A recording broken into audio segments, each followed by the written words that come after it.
മറ്റൊരു വേദനിപ്പിക്കുന്ന വാർത്ത വരുന്നു പാലക്കാട് നിന്ന്. പാലക്കാട് ഊഞ്ഞാലിൽ ആടുന്നതിനിടെ ബനിയൻ കഴുത്തിൽ കുടുങ്ങി 10 വയസ്സുകാരൻ മരിച്ചു. പാലക്കാട് നല്ലേപ്പള്ളി കുറുപ്പുസ്വാമി പ്രിയ ദമ്പതികളുടെ മകൻ അഭിനവാണ് മരിച്ചത്. ഇക്ബാൽ അറക്കൽ വിവരങ്ങളുമായി നമുക്കൊപ്പം ചേരുന്നുണ്ട്. ഇക്ബാൽ, അത്രയും സങ്കടകരമായ വാർത്തയാണ്. എന്താണ് സംഭവിച്ചത് ഇക്ബാൽ? ഇന്ന് ഉച്ചയ്ക്ക് ഏകദേശം 12 മണിയോടുകൂടിയായിരുന്നു ദാരുണമായ ഈ ഒരു അപകടം പാലക്കാട് നല്ലേപ്പള്ളിയിൽ ഉണ്ടാകുന്നത്.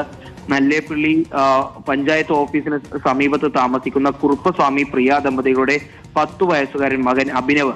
ഈ കുട്ടി വീടിലെ സിറ്റൗട്ടിലുണ്ടായിരുന്ന ഊനാലിൽ കളിക്കുകയായിരുന്നു. ഊനാലിൽ കയറി പിടിച്ച് ആടുന്നതിനിടയിലാണ് ഈ ഊനാലിന്റെ ഹുക്കിൽ ഈ കുട്ടിയുടെ ബനിയൻ കുടുങ്ങുന്നത്. പിന്നീട് ഈ ബനിയൻ കഴുത്തിൽ കുരുങ്ങിയാണ് അഭിനവിന്റെ ജീവൻ നഷ്ടമാവുന്നത്. സമീപത്തെ ആശുപത്രിയിലേക്ക് എത്തിച്ചെങ്കിലും ഈ കുട്ടിയുടെ ജീവൻ രക്ഷിക്കാൻ ആയില്ല.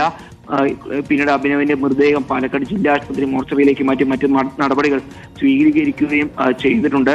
നല്ലേപ്പള്ളി കുറുപ്പസ്വാമി അതുപോലെ തന്നെ പ്രിയ ദമ്പതികളുടെ മകനായിട്ടുള്ള 10 വയസ്സുകാരൻ അഭിനവ് 4ാം ക്ലാസ് വിദ്യാർത്ഥി കൂടിയായിരുന്നു. ഈ ഊനാലിൽ കയറി കളിക്കുകയായിരുന്നു. ഇതിനിടയിലാണ് ഹുക്കിൽ അഭിനവിന്റെ ബനിയൻ കുടുങ്ങുകയും പിന്നീട് ഈ ബനിയൻ കഴുത്തിൽ കുടുങ്ങി അഭിനവിന്റെ ജീവൻ നഷ്ടമാവുന്ന സ്ഥിതി ഉണ്ടായത്. ശരി, ഇക്ബാൽ അറക്കൽ വിവരങ്ങൾ പങ്കുവെക്കുകയായിരുന്നു. അപ്രതീക്ഷിതമായി എത്തുന്ന ഓരോരോ അപകടങ്ങൾ, അതുണ്ടാക്കുന്ന വലിയ വേദന.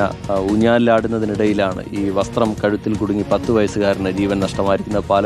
പാലക്കാട് നല്ലേപ്പള്ളി കുറുപ്പുസ്വാമി പ്രിയ ദമ്പതികളുടെ മകൻ അഭിനവാണ് മരിച്ചത്.